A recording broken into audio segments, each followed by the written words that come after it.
Laura, welcome to Women Investor Wednesdays. Thank you for inviting me. Glad to be here. I'm so happy you're here. We met a few years ago because I had read about all that you do also for women to try to get them to invest in commercial real estate. I had shared with you back then, but I'll just reiterate for the audience. I had learned 5 years ago that of all of the investors in commercial real estate, only 3% are women. And of those 3%, 50% were inherited and 50% were women who signed on their husband's guarantees. And I thought, this is crazy. We need to change that. And so I started interviewing women saying, why don't you invest in commercial real estate? And they said, well, it takes $1 million. I'm like, no, it doesn't. And they're like, well, I'm afraid and it's too complicated. I go, well, do you invest anywhere else? And they say, yeah, the stock market. I said, that's not too complicated and risky. And then many of them started saying, well, I don't know any other women doing it. And I said, oh, well, that is something I can help change. So doing these podcasts where I'm interviewing women like you who have invested to share your stories, I figure if I can put as many women on the podcast as possible, and then we have our conference once a year where we put women on stage that also have invested so that women can start to meet and network with other women that are doing it, from all different levels, all different asset classes. So I'm so happy you're here to share your investing story, and then we'll get to other things that you do to help women. Great. But let's talk about, so, you're from Hawaii, my favorite place in the whole wide world. And then you went to St. Louis, where we're huge Rams fans. Were you ever a Rams fan when you were in St. Louis, or no? Football? No. Well, I mean, obviously everybody in St. Louis at that point was a Rams fan. Now they hate them, right? They hate them because they left us a long time ago. I think St. Louis is more about baseball. We have the Cardinals and hockey. So that's what we're more inclined as. But now you're in South Florida like me. Yep. Yeah. I'm actually from Hawaii. From Italy, if you wonder about my accent. Italy. How did you get from Italy to Hawaii? My husband, I married somebody who was stationed over in Italy back in the 80s. And I married over there. And then he was stationed in Hawaii. And that's where I got started in real estate back in 1987. And I actually started as an agent in Hawaii. So it's that's how I got started. And I transitioned to be an investor. I did some investing in Hawaii, what they call nowadays house hacking.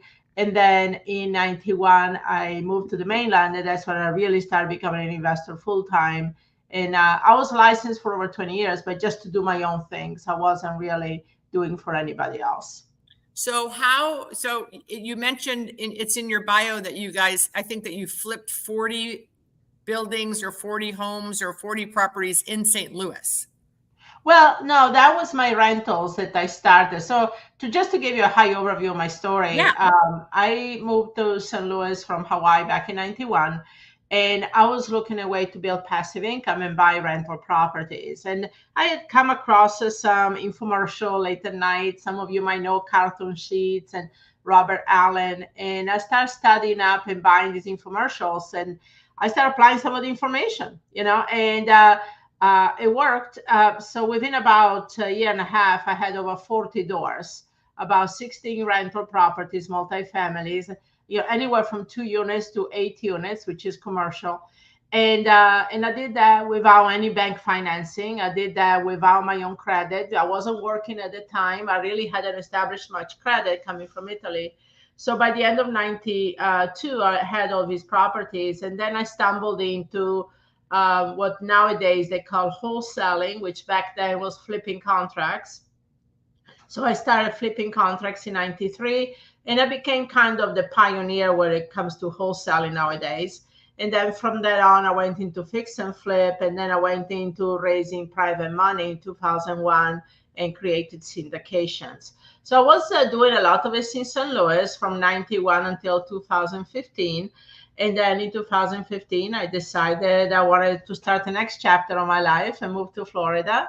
And as you know, we were neighbors for a while, in the same community. And then now I moved. I wanted to be on the beach and be able to use my boat. So I decided to move to, Boca Raton. That's where I live now, by the ocean. So, and the real estate is what has afforded me to live the lifestyle that I do. And I've been doing it for 4 decades. Now my daughter's been doing it for about 10 years. And all my daughters are working in the business. Only one of them invests. The other ones work as a videographer, photographer. And the other one does all the graphics while she's in college. She's at University of Miami. And so it's kind of a family business, I guess.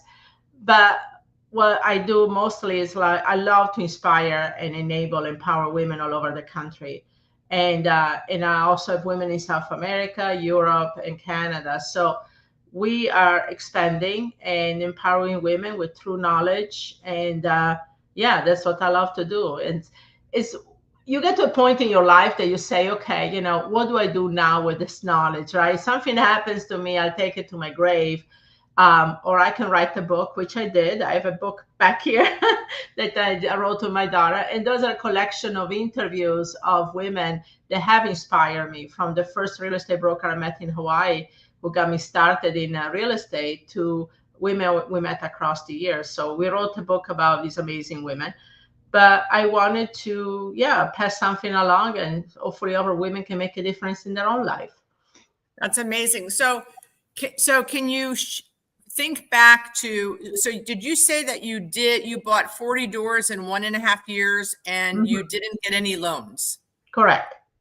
So how you just were rich and you could just buy them? Or? No, not at all. I mean, I had some money left from Hawaii because I did invest in there, but not enough to buy these. And the other thing is, I wanted to challenge myself that I could do it without using bank financing.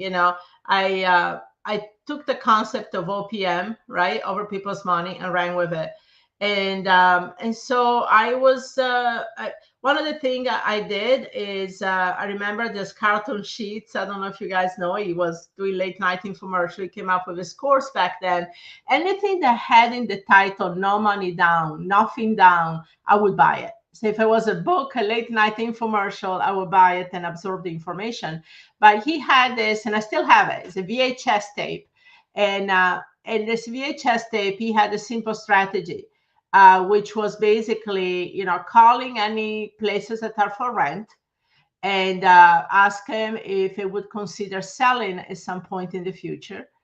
And if they did, ask some questions, he would have the scripts and all that. And then you basically create a lease option to buy. And then from there, you would do a sandwich lease option. Which nowadays is called arbitrage, same thing. And so that's what I started doing. But in the process of going out there and talking and being in the field and, having conversations with owners, I stumbled into things, right? I stumbled into owners that were willing to do owner financing. Right. I bought an 8-unit property, totally rented, totally fixed up.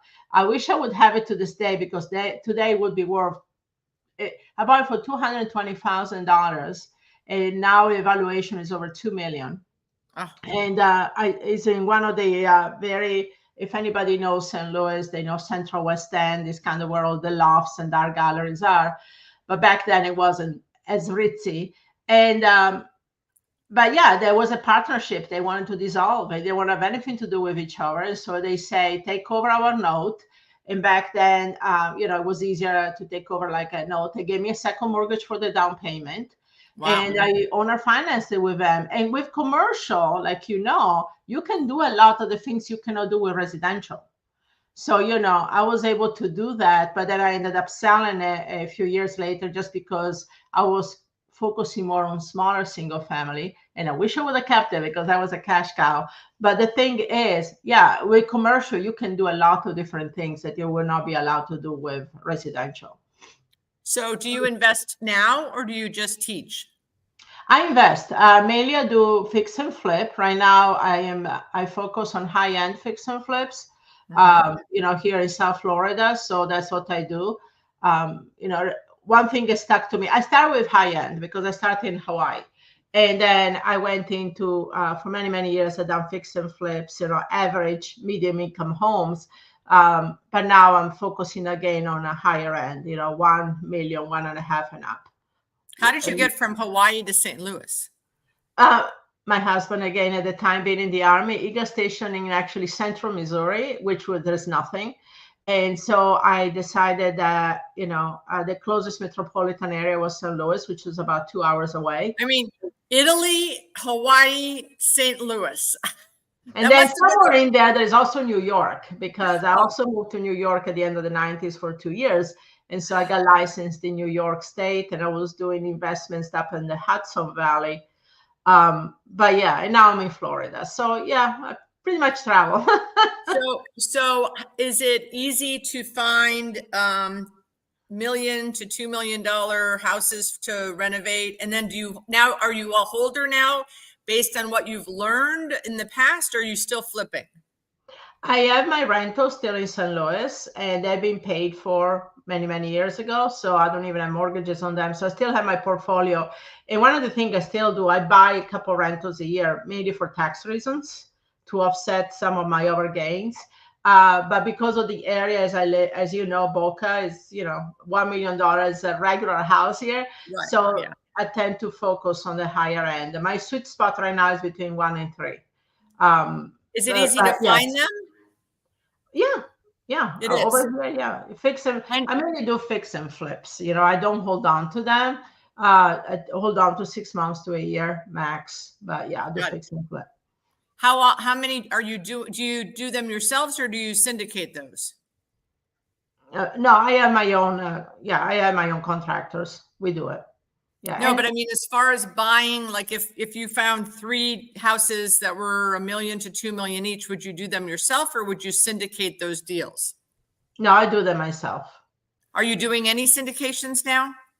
I do on rentals. So like I said, I still buy a couple of rentals a year in St. Louis. That one, I still have a lot of the private lenders in St. Louis that I work with for 20 plus years. So yeah, those I kind of partner with people to do that. But it's also for tax reasons that I do that, so I can write a lot of other things off. Awesome. When you've done syndications in the past, did you do preferred returns and promotes, or how did you structure your syndications? It was really, my way of doing it is the easy way, as I call it.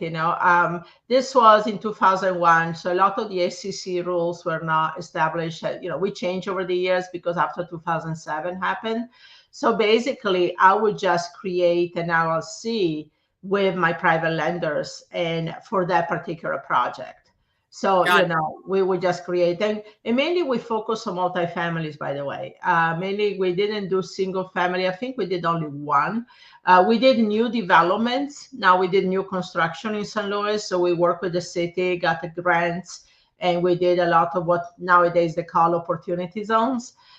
So we rehabbed parts of the city of St. Louis, but it was all by creating entities just for that purpose and me being part owner into that entity. So we did it kind of the easy way instead of filing and worrying about all the SEC rules. Right. Yeah. We have to be careful with that. Yeah. So talk about your coaching and training and your book. Yeah. Like I said, I've decided a few years ago, I coach men and women for many, many years, and I have nothing against men. A lot of some of the men that are in our community though are because they're spouses of the women, but we focused on women because, as you said in the beginning, women, this is being thought as a male-dominated industry when it comes to investing. Now, as far as real estate agents, that's fine. There's been a lot of women out there, but as far as being investors, it's many male-dominated industries. So a lot of the women didn't feel confident, or they wouldn't be themselves, or they were afraid of sounding stupid, quote unquote, to ask certain questions. And so we found that there was a different community or different needs. So about 5-6 years ago, a couple of years before COVID hit, like before or after COVID, right? Before COVID hit, we decided to focus on women only. And so we coach women, anything from, we mainly focus on residential. Now, we do have some women that invest in commercial and also mobile homes, but mainly we do residential, anywhere from wholesaling to rentals, including Airbnb. And then we do fix and flip and raising private money, but the easy way, as I call it, which is, with self-directed IRA or having other people invest with you and creating business entities just for the particular projects. But yeah, so we coach women. A lot of our women are beginners, never even stepped into it. So we're very good at taking women step by step through what they need to do. And we also work with women that I have one lady, she owns over 70 rentals, and all the rentals never used any bank financing as well. So, and she's in Indiana. So we have some really powerhouses here and a lot of wisdom within the community. That's amazing. And what about your book? My book is, like I said, is a compilation of inspiring stories of women that were pioneer. Like the woman I went to work with, the real estate broker, her name was Vi Dolman in Hawaii. She created Dolman and Associates, and she actually developed a lot of the first high rises down Waikiki in the 50s and 60s. Wow. So I went to work with her, and she was amazing. She was an inspiration. She had 75 agents in her office, and 74 were women. Wow. Those women thought were better at doing this, and she trusted them more. And so she's the one that inspired me. And one of the things that I learned in that community, in that office, was that you can be feminine, you can be elegant, you can be yourself, but also be fearless. And she would have these beauty salons coming to us on Fridays in the office to do our nails and fix our hair so we could have open houses on weekends, But then, and we were called the Dolman Dollies. And for every $1 million we sold, she would give us a diamond. And we went to country club and polo games and had all the fashionable life.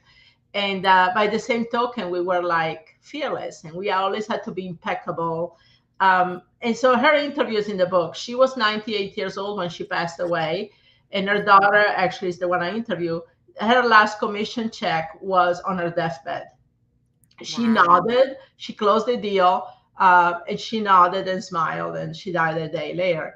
And the other ones inspired me was Donna Viking. She's in her 90s, still an active broker in Hawaii. She's president of the Honolulu Board of Realtors for many years. And I met her last year, and she's still out there. So moral of the story is real estate will keep you young. You'll live as long as Betty White by doing real estate. And other women, I have also younger women. My daughter interviewed women that one of them, she owns over 300 rentals right now, and she's in her mid 30s. Her name is Christina Aguilera, like the singer, but she's not the singer. And she actually lives here in South Florida as well. And so she's an inspiration. And then Dawn, which was one of our students, and she owns over 50 rentals right now as Airbnbs, and she's also here in South Florida. And then we have other women. Some unfortunately passed away, and she used to be in Florida investing in Ohio, 21 houses in 11 months. So yeah, a lot of story. And one of them lived in her car and no money, and now she owns over 100 rentals.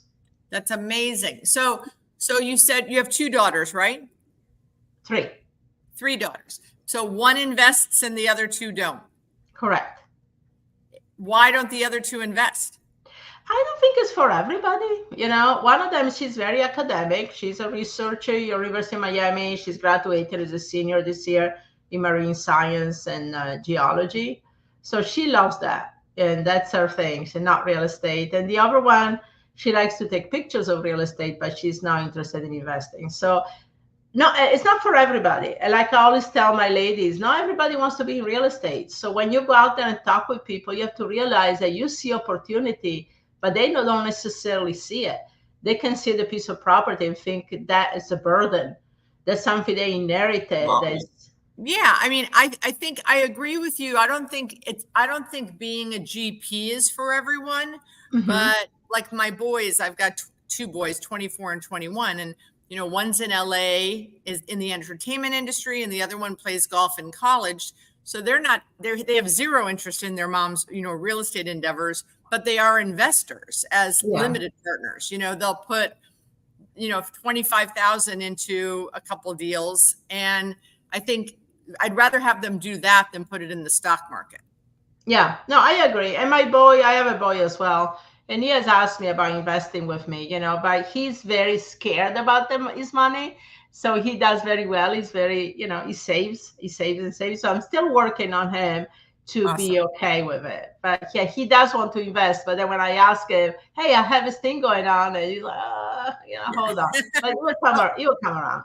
How old is he? He's 33. Okay. What does he do for a living? He actually is a project manager for solar panels installation here in Boca. Awesome. So he does really well. He has a good business, and he owns a house. He bought his own house in Delray Beach before things went crazy in prices. And so his house is worth double what he paid for already. That's amazing. Yeah. So he's looking out to sell and maybe upgrade to something bigger. But yeah. So what advice would you give to women that are interested in investing, but they're just, they have fear of the unknown? Well, first of all is, you have to do the research, right? There is so much information out there. It's not all good information, but you have to do your research. But the best thing is, the best quote I like to say is by Tony Robbins. And he says, find someone who has succeeded in doing what you want to do and follow in their footsteps, and you'll be successful too. So, once you find out what is really that excites you, that you want to get up in the morning and do, right? Then find somebody that walks the talk. This is the trickiest part, because there are a lot of people out there that teach, but they don't do it, right? So somebody that's successful in doing what you want to do, and then ask them to get you to where they are, by doing it. So this is simple in a way. Personally, I would invest in a coach or a mentor. When I started back in 87, there were not such a thing. So I kind of had to take from a lot of different people and read. It took me about 8 years until 95 to get to a point where I felt very confident in doing things, because I made my share of mistakes. Where you can expedite the learning curve if you do that. If you hire somebody, you can do that in a year instead of 8. So just like you, I wore out the VHS tapes. I went to a Robert Allen and Mark Victor Hansen conference. So, and then Tom Hopkins for sales, where I was learning how to sell. So I absolutely believe, I tell my ladies, I don't teach. I only buy shopping centers, so I can't help you. If I had to sell my house, I'd hire a realtor. Like I just can't, I stay in my lane. I've been doing this for 36 years. I have a portfolio of shopping centers. So I don't want to teach how to do student housing, industrial, office, hospitality, fix and flips. I used to call wholesaling warehousing. I have no idea. But I want to inspire and motivate, and I want women to kind of wake up to the opportunities that are out there that they're not realizing. And it kind of stems from the fact that we were taught at a very early age that it's not polite to talk about money. So women don't talk about money, but guys, and I love guys too, but they're out on the golf course talking about deals and sharing deals all the time. So I want to be a voice for women out there to say, if you're interested, talk it up, watch the podcast, call you, learn from coaches, learn from mentors, join meetup groups, join masterminds, but, get in the game. And you don't have to get in the game with your checkbook yet, unless you're hiring a coach or joining a mastermind, but you don't have to start investing right away. You can just meet people and learn from them and learn from coaches, right? And just start getting knowledgeable and collecting the research and the wisdom. Right. Yeah. And another quote I love is by Warren Buffett. It says, fear comes from not knowing what you're doing. So the thing is that, the way I look at it, you're going to pay one way or the other. You're going to pay either a coach to help you, which is the best way, or you're going to pay by making the mistake and paying some lawyer to bail you out. So, I prefer the first version. But the thing is that, there is information out there. But at the end of the day, find somebody that you trust. There is no reason you should do it alone. And this is one of the things I also value in our community, REIW, is that, as women love community. Women love to have the support. Women love to have other women that are where they are at right now. And I think, definitely you don't have to do it alone. And there are a lot of women out there that want to be successful. They have dreams and goals for real estate. The main thing I find with women, that the main obstacle is time management. And as women, you try to juggle so many things, and you feel like the weight of the world is in your shoulders, and you have to juggle family and work and this and that, and then you have people pulling in all kinds of directions. So one of the things I do with the ladies that we work with is really structure them with time management and organization, because that's a big thing. They feel, they never have enough time, but we all have the same time, the same 24 hours in a day. So we do. Well, Laura, I really appreciated you coming on tonight and sharing. I put your REIW in the notes. And what's the best way for them to reach out to you? Just go to your website or social media? Which is the best way? Yeah, we're all over the place. My name, of course, if you Google my name, you find me, but also realestateinvestingwomen.com. And we actually have a free resource for you, is an ebook that I wrote about the 7 steps on how to get into real estate, and is reiw.realestateinvestingwomen.com/WIN, WIN, which is the name of your network, I guess, or the initials of it. And and that's just kind of, to learn the basics and learn about us and the community. We're pretty big on Facebook. We have a very active group of 19,000 ladies right now. And and we put up a master class every 6 weeks or so about getting into wholesaling, fix and flip, buy and hold. Is a 5 days master class, 1 hour a day. And we've done it for several years very successfully. A lot of the women love it. How much is that? $7. Wow. Yeah. That's crazy. Tell me the link for the book again, and tell me slowly so I can type it. REIW dot Real Estate Investing Women. Real Estate Investing Women. .com. Okay. /WIN. All right. Great. Well, thank you for that. And thank you for giving us your time on this Wednesday evening at Women Investor Wednesdays. I know. Thanks for inviting me, and look forward to have you speak to our community as well. Absolutely. It's real estate as I've been in a candy store, right? There's so many options out there. You just have to find what is really inspiring you, what pulls you. What fits you. Yeah. Exactly. All right, Laura, thank you so much. Thank you. Have a great night. You too. Bye-bye. Bye-bye.